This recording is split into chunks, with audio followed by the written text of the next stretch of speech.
Asian attacks are now plaguing this country right now.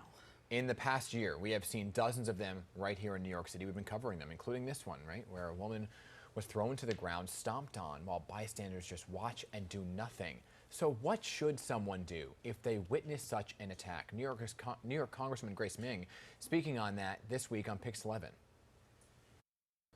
I know that a lot of people have actually been reaching out, inquiring about bystander intervention type training.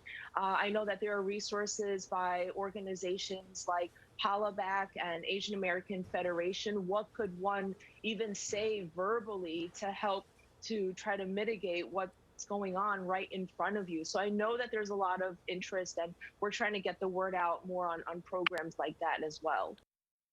All right, so with that interest in mind, we reached out to the Center for Anti-Violence Education to learn more about intervention training. So joining us now are Reg Ju and Donnay Edmund. So good morning to both of you. Thank you for being here. Hi. So let's get right into it. And Donnay, I'll begin with you. I want to ask what your reaction is to that latest video that we saw this week. It really went viral, gripped so many people, of this woman attacked outside of an apartment building where no one is seen really doing anything to intervene here. Yeah, I mean, my first reaction is I don't want to keep watching the video, right? I think that so often, just given the last year, what was happening with Black Lives Matter movements and just seeing these acts of violence again and again, I feel for the Asian community, and I feel devastated and sad, and also upset that this history is repeating itself, right? Because of the rhetoric of the last administration, because of the long history of xenophobia and scapegoating, such as the Chinese Exclusion Act, and because many communities have been scapegoated, specifically Chinese and Asian American communities, we see that instead of the government having an adequate response to public health, we have increased violence, right, because of all this rhetoric. And because there's been a history, just thinking about how many of the victims have been women, of gender-based violence and fetishization of the Asian women, right? And so I see the lack of protection causing it. So I'm devastated. I'm also like, what are the cultural shifts that we need right now?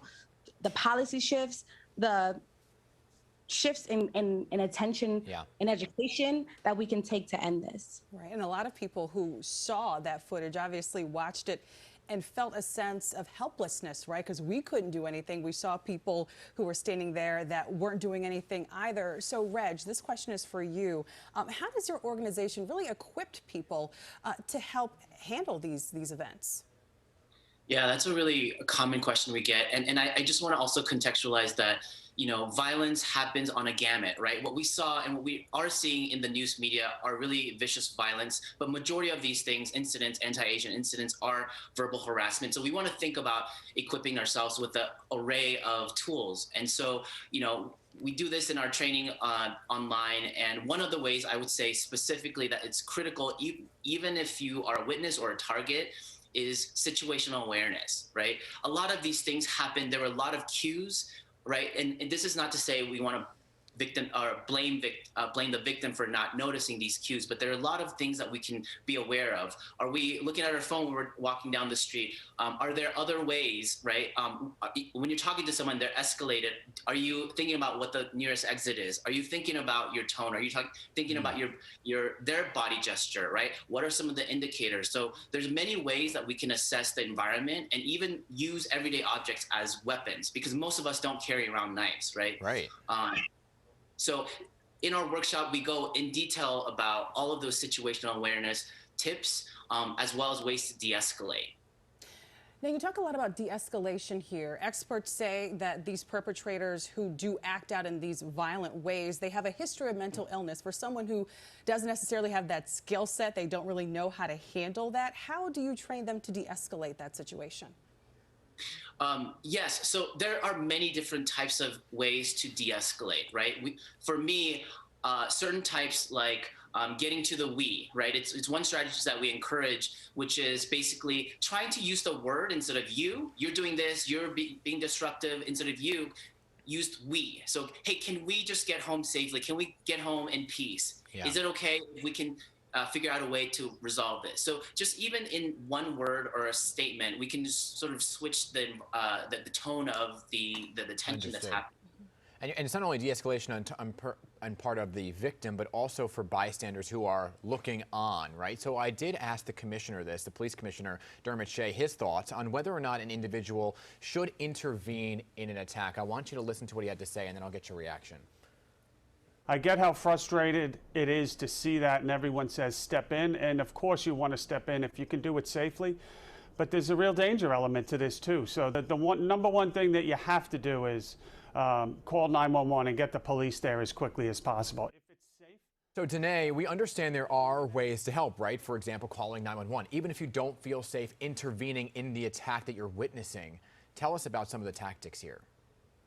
Yeah, so we want to just emphasize, and I think Reg said it, like some of these are maybe physical, but even before it gets physical, there's this opportunity to maybe try and verbal de-escalate. Yeah. One of those ways, distracting, maybe screaming somebody's coming, or drawing attention elsewhere so that gives that person 3 seconds to run away. Maybe also asking people for help, right? Asking one person to deal with the aggressor while you try and get the person who's being harmed away, right? And then telling somebody else, can you call for a medical service if it's that escalated, right? So giving people tasks can help people feel more comfortable actually doing something, because people do go into freeze and flight response when they see this.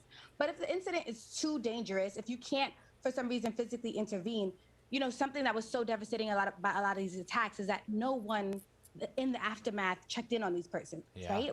We should care about our communities, right? We want to create humanizing situations, right? And so just going up to that person after, asking what they need, asking anybody if they know first aid, right? Calling for medical help.